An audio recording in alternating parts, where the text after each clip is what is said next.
If you could describe this topic in one snappy sentence, what would it be? The war in Ukraine, will it be a help or a hindrance for the world's net zero goals?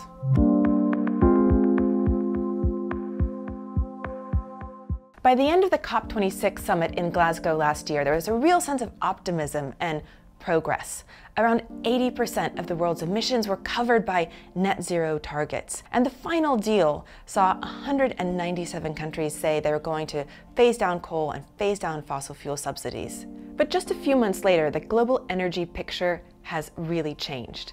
Rather than coal use declining, it actually surged over the winter. As the post-pandemic economy roared back to life, the war in Ukraine will boost coal demand even further in the short term. In Europe, countries are saying they need to burn more coal this winter to make up for lost Russian gas supplies. And in Asia, coal is still a very dominant fuel. The optimistic view is that the war has actually lent a new sense of urgency to the transition away from oil, gas, and coal. And moves are being made, in Europe at least, to wean the continent off of oil and gas. But the bad news is that outside of Europe, much of the rest of the world seems to be going the wrong direction in climate terms. In the US, the Biden administration is encouraging companies to produce more oil and gas. And China is also building more pipelines so it can import more gas from its neighbor, Russia. But even in Europe, it will be very hard to cut dependence on Russian energy. Take gas, for example. Last year, Europe got about 30% of its natural gas from Russia.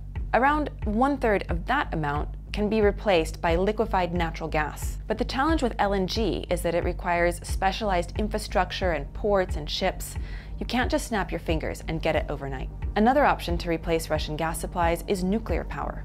And we have seen kind of a revival in this industry in Europe since the war began. And then, of course, there's renewables. And we're likely to see a huge boost in renewable investment in the coming months. But the challenge is renewables take time to build. One thing clean energy companies are asking for right now is that governments speed up the permitting process so that new wind farms and solar farms can be built as quickly as possible. And we can't forget the politics of all of this. The war in Ukraine has undermined this delicate diplomacy that underpins the UN COP process, the summits, and the Paris Climate Accord. Any action on climate change can only be successful if big emitters such as Russia and China are also included. So some people think the war is only a short-term thing, and this is just a speed bump. But the reason this is all so important is that we have a very limited window to limit global warming to 1.5 degrees compared to pre-industrial levels. To achieve that target, the world will have to cut emissions in half by 2030, which is just 8 years away. Right now, it seems like Europe might be getting back on track with its clean energy ambitions.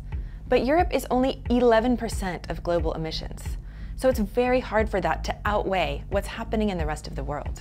At the end of the day, climate change can only be tackled if every country in the world works together. And that's the thing that I worry about most right now. The world is at war, and that means that climate diplomacy and setting better climate targets are going to take a back seat. The world was already behind on its climate goals before the war began. And although there may be some specific countries and specific areas where the war has been a catalyst for clean energy development, my personal view is this sets us even further behind on our net zero targets.